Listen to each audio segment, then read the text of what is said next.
अशा या 3 विभूती आपण पाहिल्या. रसोहमप्सु कौन्तेय प्रभास्मि शशिसूर्ययोः प्रणवः सर्ववेदेषु शब्दखे पौरुषं ऋषु. शब्दखे आकाशाचा गुण काय? आकाशाची तन्मात्रा. आतापर्यंत जे आपण बघितलं ना, ती आकाशाची तन्मात्रा ही शब्द आहे. आकाश तत्व शब्दांनी आपल्याला व्यक्त होते. आकाश तत्व म्हणजे आपल्यामध्ये जी पोकळी आहे. माझा आवाज तुमच्यापर्यंत येतोय तो कशामुळे येतोय? आकाश तत्वामुळे.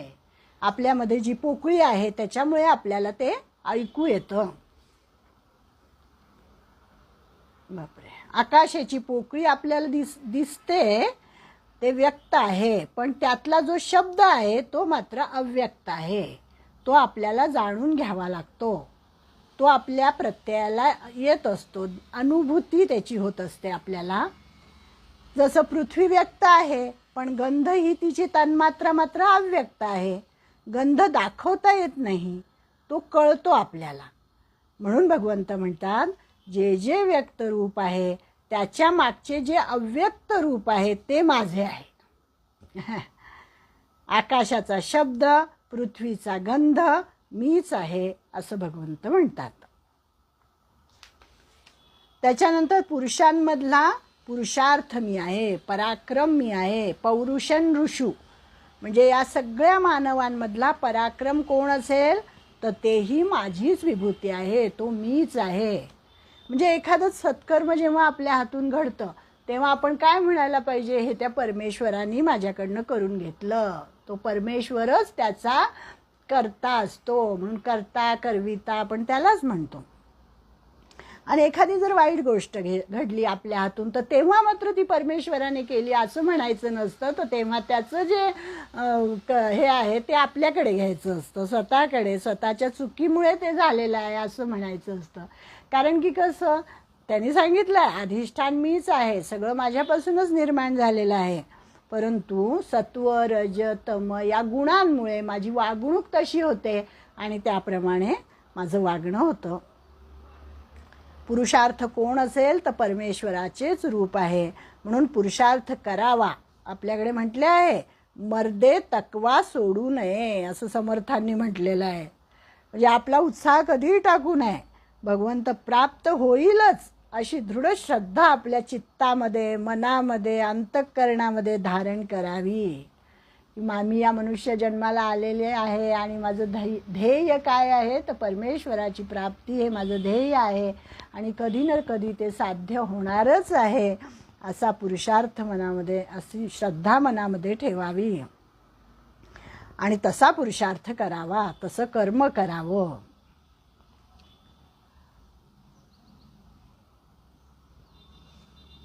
आता भर्तृहरीने इथे सांगितलंय की तो म्हणतो की उत्तम, मध्यम आणि कनिष्ठ पुरुष कसे ओळखावेत. पुरुषांमधला पुरुषार्थ मी आहे म्हणतोय ना तो.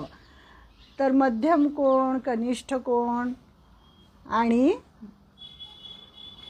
आपल्यावर जर एखादं संकट आलं तर त्या संकटाला भिवून काही जण कार्यच करत नाही. नको बाबा आपल्याच्याने काही हे व्हायचंच नाही असं म्हणून सोडूनच देतात. तर ते झालं कनिष्ठ प्रतीचे लोक, कनिष्ठ लोक असं म्हटलेलं आहे. त्याच्या पुढे जे एखादं कार्य हातामध्ये घेतलं आणि ते काही जर 4-5 विघ्न आली त्याच्यामध्ये, म्हणजे सुरुवात तर करतात पण संकट आली की त्या संकटांना घाबरतात आणि सोडून देतात, त्यांना मध्यम प्रतीचं म्हटलेलं आहे.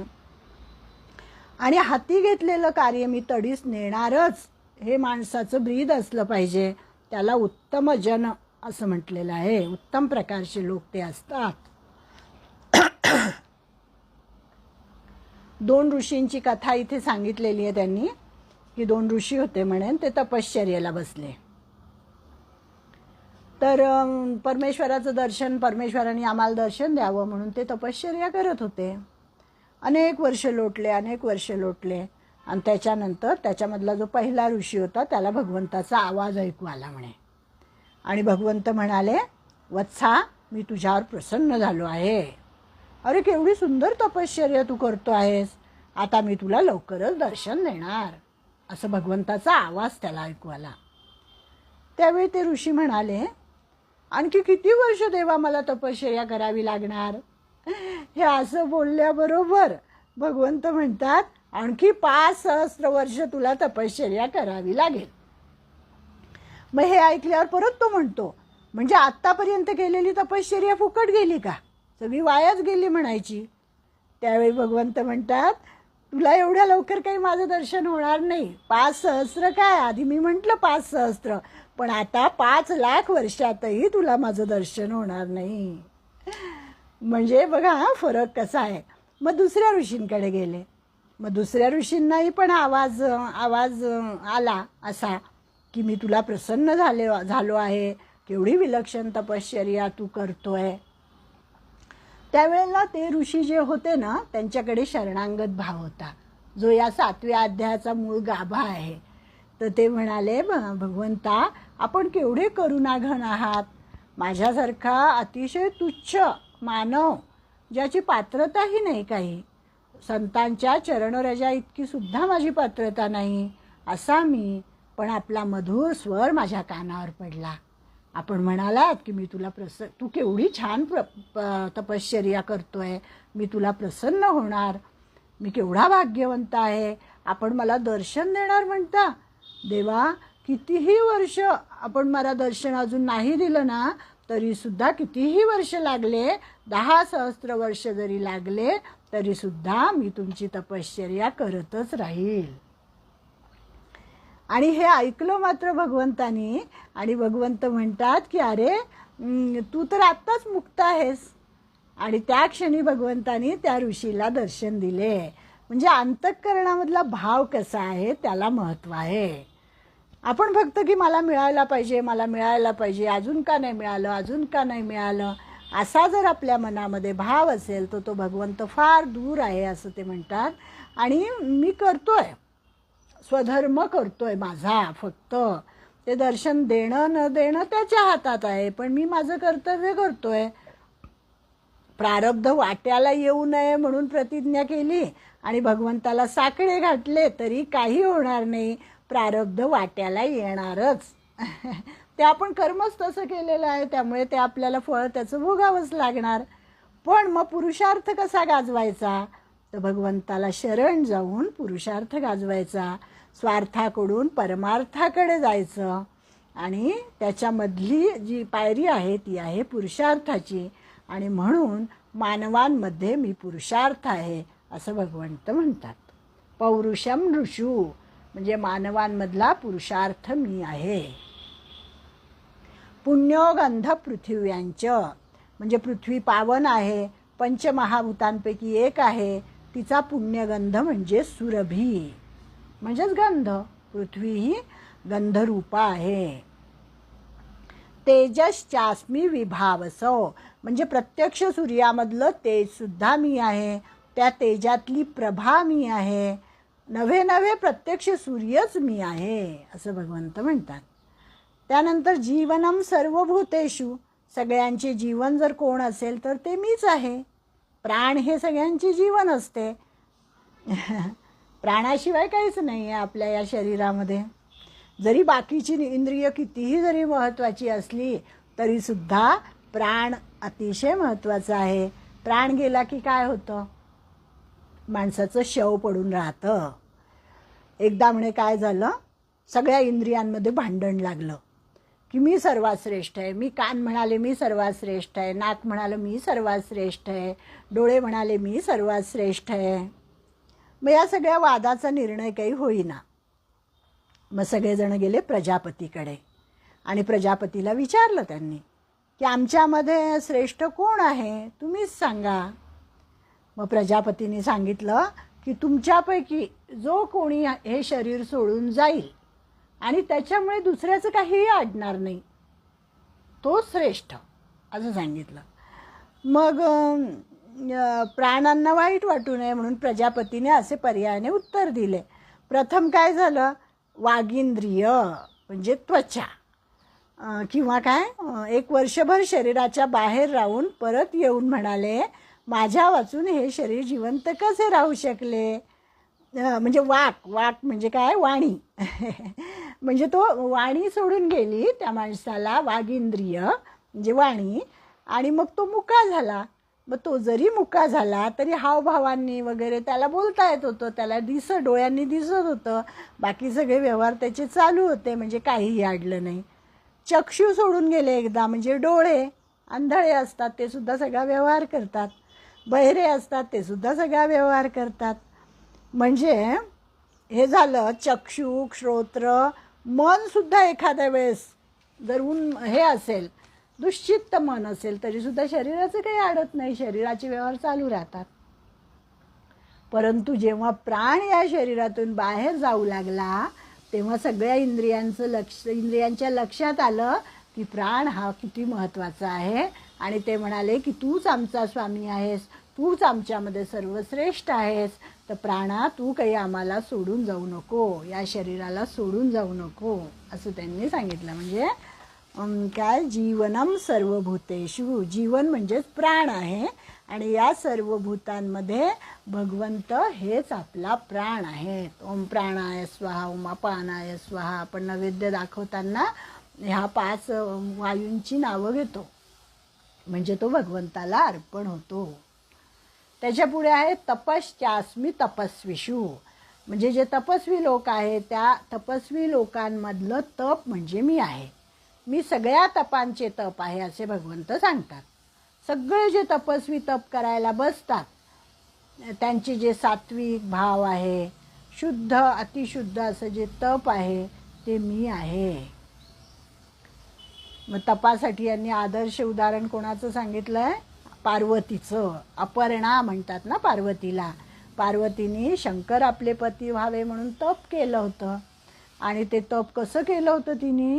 तर वाळलेली पानं खाऊन लोक तप करतात. काही काही लोक झाडावरची पानं तोडत नाही, तर ती पानं जेव्हा सुकून खाली पडतील मग त्या वाळलेल्या पानांचा चुरा करायचा आणि ते खायचं, आणि असं ते तप करतात. परंतु पार्वतीने म्हणे पानं सुद्धा खाल्ली नव्हती, आणि म्हणून तिला अपर्णा नाव ठेवतो आपण मुलीचं. तर ते पार्वतीला अपर्णा नाव का पडलंय? तर तिने झाडांची पानं सुद्धा खाल्ली नव्हती, असं तिने तप केलं होतं. आणि पंचाग्नी साधन केलं होतं तिने. म्हणजे काय की चारी बाजूला 4 प्रकारचे अग्नी, आणि मध्यभागी सूर्यप्रकाशाकडे बघून अशी ती उभी राहिली होती. त्याला म्हणायचं पंचाग्नी साधन. अतिशय अवघड आहे असं तिने केलं, आणि तेही ग्रीष्म ऋतूमध्ये. बापरे. तपश्चर्येचा हेतू सात्विक होता, पण तिला शंकर हे आपल्याला पती मिळावे असा तिचा शुद्ध हेतू होता. नाही तर काही राक्षसही तप करतात, दानव दैत्य. आपल्याला हिरण्यकश्यपूनी तप केलेलं माहिती आहे. अनेक राक्षसांनी, रावणाने तप केलं, बऱ्याच वेळा शंकराला प्रसन्न करून घेतलेलं आहे. परंतु ते तप कसं होतं? तामसी तप होतं. त्याच्यामध्ये त्यांचा स्वार्थ असतो, त्याच्यामध्ये त्यांचं काहीतरी वाईट हेतू असतो. परंतु जे सात्विकतेने तप करतात, चांगल्या हेतूने तप करतात, त्यांचं तप म्हणजे मी आहे असं भगवंत म्हणतात. तप ही माझी विभूती आहे. वसिष्ठ ऋषी, दधीची ऋषी हे सगळेजण आदर्श आहेत तपाच्या बाबतीत. दधीचींनी केवढी तपश्चर्या केली होती, आणि मग त्यांच्या शरीराला केवढं तेज प्राप्त झालेलं होतं. आणि मग त्यांचा देह जेव्हा इंद्राने मागितला त्यांनी देऊन टाकला, आणि त्याच्यापासून वज्र बनवलं. म्हणजे तपश्चर्येमुळे त्यांच्या हाडांमध्ये एवढं काही सामर्थ्य आलेलं होतं की त्यांच्या हाडांपासून जे मग वज्र बनवलं त्याचा पुढे भयानक असा वृत्रासूर जो राक्षस होता त्याचा मृत्यू झालेला आहे त्या वज्रामुळे. असं हे म्हणजे तपस्वी लोकांमधलं तप मी आहे असं भगवंत म्हणतात. म्हणजे तपश्चर्या कशासाठी असावी? तर लोककल्याणासाठी असावी. द्वेषाने किंवा मत्सराने केलेलं जे तप आहे त्याच्यामध्ये मी नाही असं भगवंत सांगतात. एकदा म्हणे वसिष्ठ आणि विश्वामित्र यांचं नेहमी गोष्ट सांगतात. विश्वामित्र हे राजर्षी होते आणि वसिष्ठ हे ब्रह्मर्षी होते. तर विश्वामित्रांना नेहमी असं वाटायचं की मला हे ब्रह्मर्षी का म्हणत नाहीत, यांच्यासारखे सगळे गुण माझ्याकडे आहेत, मी पण तपश्चर्या केलेली आहे, मग मला हे ब्रह्मर्षी का म्हणत नाही. तर वसिष्ठांकडे जो एक नम्र भाव होता, जो शरणांगत भावना होती, ती अजून विश्वामित्रांकडे आलेली नव्हती. तर विश्वामित्रांमध्ये अजून अहंकार होता की मला यांनी ब्रह्मर्षी म्हणावं ही भावनासुद्धा येता कामा नये असं त्यांनी म्हटलेलं आहे. तर एकदा म्हणजे त्यांना इतका राग आला मनामध्ये की हे विश्वामित्र, हे वसिष्ठ मला कधीही ब्रह्मर्षी म्हणत नाहीत. तर मी आता म्हणजे अशी गोष्ट सांगितली जाते की एक धोंडा त्यांनी उचलला म्हणे आणि ते आता मी या वसिष्ठांच्या डोक्यातच घालतो असं म्हणून विश्वामित्र रागीट होतेच. तर ते असे लपून बसले तो धोंडा हातात घेऊन आणि म्हणजे मारायलाच आले वसिष्ठांना. आणि पौर्णिमेची रात्र होती आणि वसिष्ठ आणि अरुंधती गप्पा मारत बसलेले होते असे. आणि त्यांनी पाहिल्या परमार्थाच्याच गप्पा त्यांच्या चाललेल्या होत्या. आता हे वसिष्ठ म्हणजे ब्रह्मर्षी होते, अरुंधती म्हणजे त्यांची पत्नी अतिशय विदुषी होती. आणि मग अरुंधती बोलता बोलता म्हणाली, पहा बरं नाथ, काय सुंदर चांदणं पसरलं आहे. आणि मग किती सुंदर आहे चांदणं, किती शीतल आहे.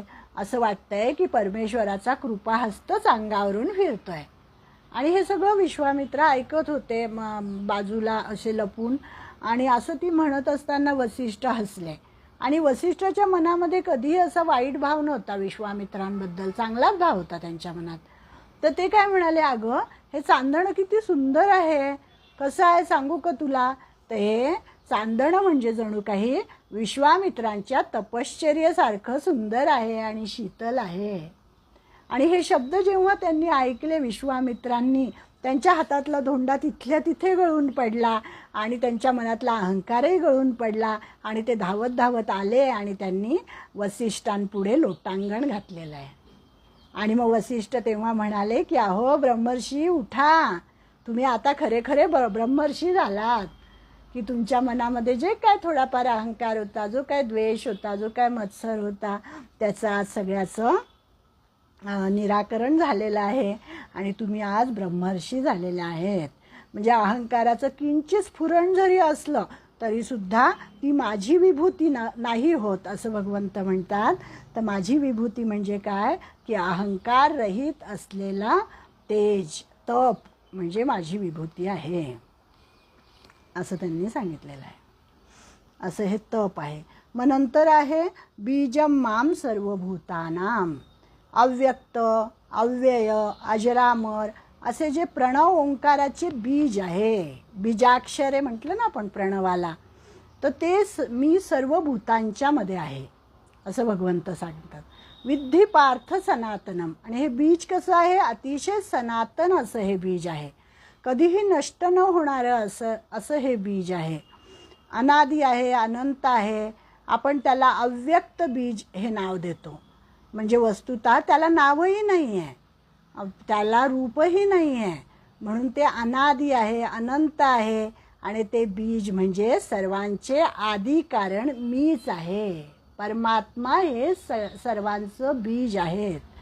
हे तू जाण, विद्धी पार्थ सनातनम, हे तू जाणून घे असं त्यांनी अर्जुनाला म्हटलंय. आणि तेजस तेजस्विनामहम, तेजामधलं तेज मी आहे. म्हणजे अतिशय सूक्ष्म इंद्रिय त्याचे, म्हणजे तेज आपल्याला दिसतं. समजा त्या तपस्व्याच्या चेहऱ्यावर केवढं तेज आहे असं आपण म्हणतो. चेहऱ्यावरचं तेज आपल्याला दिसतं, पण त्या तेजाच्या मागचं तेज म्हणजे भगवंत आहे. तेजामधलं तेज मी आहे. याशिवाय तेजस्वी पुरुषाचे तेज म्हणजे भगवंताची विभूतीच आहे. शिवाजी महाराजांनी औरंगजेबाच्या भेटीत जे प्रगट केले त्याला तेज म्हणतात. म्हणजे जो पराक्रम त्यांनी दाखवलेला आहे त्या ठिकाणी त्याला तेज असं म्हणतात. सात्विक तेज म्हणजे लोककल्याणासाठी केलेलं एखादा पराक्रम त्याच्यामधून जे तेज प्रगट होतं. म्हणजे फक्त चेहऱ्यावरचं तेज म्हणजे तेज नाही आहे. तर हा जो अतिशय मोठा पराक्रम त्यांनी गाजवला आणि त्याचा हेतू काय होता, निस्वार्थ असा लोककल्याणाचा हेतू होता. ते जे तेज आहे ती माझी विभूती आहे असं भगवंत म्हणतात. बुद्धिर्बुद्धिमतामस्मी, म्हणजे बुद्धिवंतामधली बुद्धी जर कोण असेल तर तीही मीच आहे. म्हणजे श्रद्धा तोडणारी बुद्धी नव्हे बरं का, तर श्रद्धा जागवणारी, श्रद्धा दृढ करणारी आणि ज्ञानाकडे नेणारी ती बुद्धी म्हणजे मी आहे. म्हणजे आपण म्हणतो ना खूप बुद्धिवान आहेत ते लोक, तर ती बुद्धी म्हणजे बुद्धी नाही. तर बुद्धी फक्त हे विज्ञान जाणून घेणारी बुद्धी म्हणजे बुद्धी नाही. तर बुद्धी म्हणजे काय की भगवंत आहे असं ज्या बुद्धीला पटतं ती बुद्धी, सात्विक बुद्धी, ती बुद्धी म्हणजे माझं रूप आहे. बुद्धिर्बुद्धिमतामस्मी श्रद्धा लभते ज्ञानम. अशी बुद्धी ज्याच्याकडे असते, अशी श्रद्धा ज्याच्याकडे असते त्यालाच ज्ञान मिळतं असं सांगितलेलंच आहे. त्यांनी सांगितलं की काही लोक म्हणे आता श्रीकृष्णावर पुस्तक लिहितात, कादंबरी लिहितात, अर्जुनावर लिहितात, द्रौपदीवर लिहितात, हे आपण समजू शकतो म्हणे. पण रावणावर सुद्धा काही लोक, दुर्योधनावर, दुर्योधन कसा चांगला होता यावरही कादंबरी लिहितात म्हणे काही लोक. आणि मग ह्याच्यामुळे काय होतं, ज्यांना काहीच माहिती नाही आहे, ज्यांनी कधीच काही वाचलेलं नाही आहे, त्यांना काय वाटतं मग हेच खरं आहे. आणि मग जी काय श्रद्धा असते, जी काय पूर्वपरंपरागत आपल्याला माहिती असते त्या श्रद्धेचा भंग होऊन जातो. म्हणजे अशा लेखनाने, अशा प्रवचनाने काय साध्य होणार. म्हणून ते म्हणतात की बुद्धी कशी पाहिजे, सात्विक बुद्धी पाहिजे, श्रद्धावान अशी बुद्धी पाहिजे. समाज मुळातच अज्ञानी असतो, त्यामुळे त्याचा काय होतो, बुद्धिभेद होतो. याच्यामुळे की ज्या लोकांच्या वाचनामध्ये कधी काही आलेलं नाही आहे आणि मग त्यांनी असं काही वाचलं की त्यांची श्रद्धा भग्न पावते. म्हणून विवेकानंद काय म्हणतात की माझ्या इथे येण्याचा म्हणजे मानव जन्माला मी आलो आहे, ते कशासाठी आलो आहे. विवेकानंद म्हणतात की जनसामान्यांच्या श्रद्धा दृढ करण्यासाठी मी आलेलो आहे, दुसरे काही नाही. म्हणजे अशा श्रद्धा दृढ जो करतो तो खरा बुद्धिमान असतो. जो तर्कटपणा करतो, जो वादाला नित्य प्रवृत्त होतो त्याला बुद्धिमान कधीही म्हणत नाहीत, त्याला बुद्धिवंत म्हणत नाहीत. भगवंतांना असा बुद्धिवादी अपेक्षित नाही. म्हणजे डाव्या हातामध्ये दारूचा प्याला आहे आणि उजव्या हातामध्ये सिगारेट आहे आणि तो बोलतोय अवतारांवर, आपले अवतार कसे होते आणि काय होते असं व्याख्यान देतोय. मग अशा बुद्धिवंताला काहीही अर्थ नाही, असा बुद्धिवान भगवंतांना अपेक्षित नाही. तर जो लोकांच्या श्रद्धा मोडतो, जो लोकांच्या श्रद्धा मोडतो तो खरा बुद्धिवंत नसतोच, तो अश्रद्ध असतो. म्हणजे अलीकडच्या कालखंडामध्ये आपल्या समाजात हेच मोठ्या प्रमाणावर घडलं आहे. आणि अनेक लोक संशोधन करतात, काय काय विचार मांडतात, नवीन नवीनच काहीतरी लिहितात आणि त्यामुळे काय होतं, जनमानसांची श्रद्धा डळमळून जाते, उद्ध्वस्त होते असं ते म्हणतात. म्हणून मी कसा आहे, बुद्धिर्बुद्धिमतामस्मी, मी बुद्धिवानांमधली बुद्धी मी आहे. पण तो बुद्धिवान कसा, तर जो सात्विक बुद्धीचा आहे, जो भगवंतावर ज्याची श्रद्धा आहे, निश्चयात्मिका बुद्धी ज्याची आहे. ज्ञानेश्वरीमध्ये सांगितलेले आहेत, ज्ञानेश्वरीमध्ये 2 बुद्धी सांगितलेल्या आहेत, एक निश्चयात्मिका बुद्धी आणि एक व्यवसायात्मिका बुद्धी. म्हणजे जी बुद्धी, ज्या बुद्धीला अनेक फाटे फुटतात, इकडेही जाईल मी, तिकडेही जाईल, हेही खरं तेही खरं असं म्हणणारी जी बुद्धी असते तिला व्यवसायात्मिका बुद्धी म्हणतात. पण जी निश्चयात्मिका बुद्धी असते ती अंतःकरणाची वृत्ती म्हणजे खरी बुद्धी आहे. म्हणजे त्याच्यामध्ये काय काय असतं बघा, श्रवणाची इच्छा, बुद्धीचे 7 गुण सांगितलेले आहेत इथे यांनी. ज्या बुद्धीला श्रवणाची इच्छा आहे आणि प्रत्यक्ष श्रवण केलंय, ग्रहण केलंय, धारण केलंय, उहापोह केलाय, अर्थविज्ञान आणि तत्वज्ञान असे बुद्धीचे 7 गुण सांगितलेले आहेत. आणि बुद्धीचे विकारही सांगितलेले आहेत त्यांनी. मग ती बुद्धी काय म्हणजे काही मी नाही. तर ज्या बुद्धीमध्ये शोक आहे, क्रोध आहे, लोभ आहे, काम, मोह, ईर्ष्या, मान, कृप, असूया, जुगुप्सा, परासुता, म्हणजे अनेक प्रकारचे हे 12 मल आहेत आणि हे मल बुद्धीचा नाश करतात. म्हणून बुद्धीने या विकारांचे सदैव दमन केले पाहिजे असे भगवंत सांगतात. बुद्धिर्बुद्धिमतामस्मी. आता पुढे बलम बलवताम चाहम कामराग विवर्जितम आणि धर्माविरुद्ध भूतेषु कामोस्मी भरतर्षभ. वेळ संपतच आलेली आहे ना, आपल्या 2च विभूती राहिलेल्या आहेत आता, की बलांमधला बलवान मी आहे, म्हणजे बलवानांमधलं बल मी आहे आणि काम आणि राग टाकलेले असं ते बल आहे. वीर्यबल, प्राणबल, शरीराच्या वृद्धीचे बल, बुद्धिबल, मानसिक बल, अशी जी 5 प्रकारची बलं सांगितलेली आहेत. आणि बल कसं असावं तर काम आणि राग यांच्यापासून अलिप्त असावं. धर्माविरुद्ध भूतेषु कामोस्मी भरतर्षभ, म्हणजे धर्माधिष्ठित जो काम सेवन करणारा आहे त्याच्यामधला काम मी आहे असं सांगितलंय.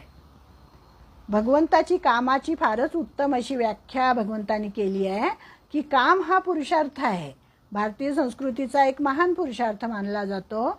परंतु कामाची पूर्तता आणि आनंद कसा पाहिजे? धर्मानुकूल, शास्त्रानुकूल, शास्त्राला अनुकूल असा काम पाहिजे, धर्माला अनुकूल असा काम पाहिजे आणि धर्माच्या अविरुद्ध म्हणजे धर्माला अनुकूल असा काम म्हणजे भगवंताची विभूती आहे.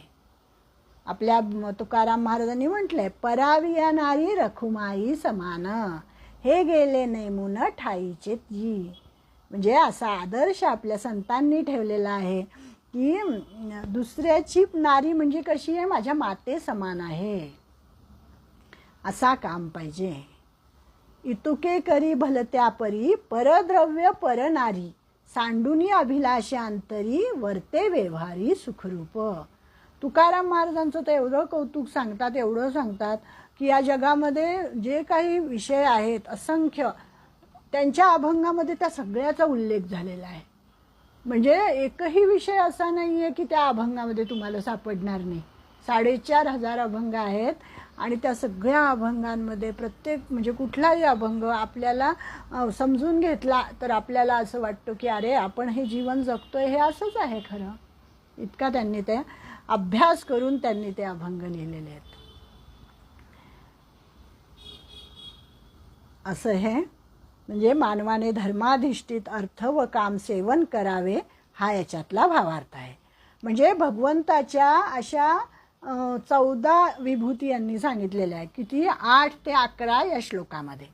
त्या सगळ्या आपण पाहिल्या आणि आता त्याच्या पुढचा श्लोक आपण पुढच्या वेळेस पाहू की आपल्याला असं वाटेल की भगवंतापासूनच हे सगळं निर्माण झालेलं आहे, मग भगवंत याच्यामध्ये लिप्त आहेत का असं आपल्याला वाटेल की ते लिप्त आहेत का अलिप्त आहेत. तर याचं उत्तर आता ते पुढच्या 12व्या श्लोकात आपल्याला देतील. ये चैव सात्विका भावा राजसास्तामसाश्चये मत्त एवेति तान् विद्धी न त्वहं तेषु ते मयी. की ते सांगतात की हे जे सत्वगुणापासून उत्पन्न होणारे भाव आहेत, रजोगुणापासून तमोगुणापासून उत्पन्न होणारे भाव आहेत, त्या सर्वांना तू माझ्यापासून उत्पन्न होणारे असे समज, परंतु वास्तविक त्यांच्यामध्ये मी नाही किंवा ते माझ्या ठिकाणी नाहीत. म्हणजे ते माझ्यापासून उत्पन्न झाले पण मी त्यांच्यात नाही किंवा ते माझ्यात नाही. असं एक अतिशय सुंदर असा सिद्धांत पुढच्या श्लोकामध्ये आपण बघूया. अशा प्रकारे वेळही आता आपली संपलेली आहे. त्यामुळे परमेश्वराला नमस्कार करून आणि तुम्हा सर्वांना नमस्कार करून मी या ठिकाणी माझ्या वाणीला विराम देते. ओम तत्सत श्री कृष्णार्पणमस्तु.